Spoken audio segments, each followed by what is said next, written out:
अंतर्गत आपण स्वाईलवर काम करायचंय. सकाळपासून मी ऐकतोय AI पासून सुरुवात झाली आहे आणि आता मागच्या याच्या अगोदरच्या सुपर केन नर्सरी पर्यंत आपण पोहोचलो. पांढरी माशी बघितली, लोकरी मावा बघितलाय, सोयाबीन बघितलंय, BBF तंत्रज्ञान बघितलंय. या खरीप हंगामामध्ये जर आपल्याला सोयाबीनचं उत्पादन जर वाढवायचं असेल तर निश्चितच आपल्याला AI तंत्रज्ञानाबरोबर जमिनीवर राहून काम करावं लागेल, जमिनीच्या आरोग्यावर काम करावं लागेल. आणि सोयाबीनचं जर उत्पादन वाढवायचं असेल तर बीज प्रक्रियेपासून सुरुवात करावी लागेल. शक्यतो मी सांगेल की जैविक बीज प्रक्रिया करण्याचा प्रयत्न करा, कारण की जमिनीमध्ये खूप बुरशी वाढलेल्या आहेत. आणि मी मागच्या वर्षीच्या भाषणात पण सांगितलं होतं की पुढच्या वर्षी आपल्याला मार्च एंडलाच पाऊस येणार आहे आणि ती सुरुवात झालेली आहे बऱ्यापैकी. आणि निश्चितच टेम्परेचर, वातावरण आणि AI तंत्रज्ञानावर जर काम करायचं असेल तर निश्चितच आपल्याला सॉइल पासून सुरुवात करावी लागेल. जेवढा तुमचा डाटा क्लिअर असेल, तुम्हाला 100 टन जर उत्पादन जर काढायचं असेल तर सेंद्रिय खत 0.35 असून चालणार नाही. तो तुम्हाला 0.8 च्या पुढे जर गेला तर 100 टन भेटणार आहे.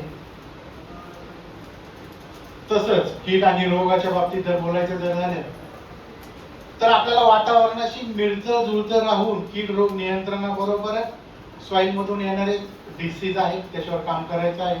आणि निश्चितच बीज प्रक्रियेमध्ये आपल्याला जे सांगितलं जात आहे, सोयाबीन मध्ये असेल, रायझोबियम असेल, PHB असेल किंवा रसायनाचा जर विचार केला तर आपलं कॉमन आहे COC, कार्बन एन्झिम आणि मॅन्कोसेट.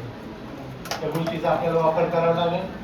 जैविक मध्ये रायझोबियम, PHB घ्या, ट्रायकोडर्मा घ्या आणि निश्चितच बीज प्रक्रियेपासून सुरुवात करा. योग्य अंतर, BBF तंत्रज्ञान, INM, IPM आणि ICM चा वापर करा.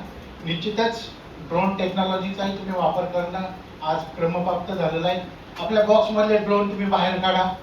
आपल्या परिसरात खूप लोकांकडे ड्रोन आहे, त्यांना ड्रोन वापरण्यासाठी प्रवृत्त करत पडू द्या, काही फरक पडत नाहीये. पडल्याशिवाय त्यांना उडवता येणार नाहीये.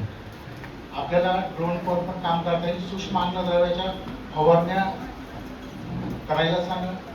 त्याचबरोबर सोयाबीन वर येणारा किलो मोजा काय, पानावर येण्याचा ठिपका आहे किंवा रूट रॉट आहे, याच्यावर तुम्ही जैविकने काम करा. निश्चितच मला चांगलं यश मिळेल. खरीप हंगामामध्ये आपल्याला चांगलं यश मिळावं हीच मी कृषी विज्ञान केंद्राच्या वतीनं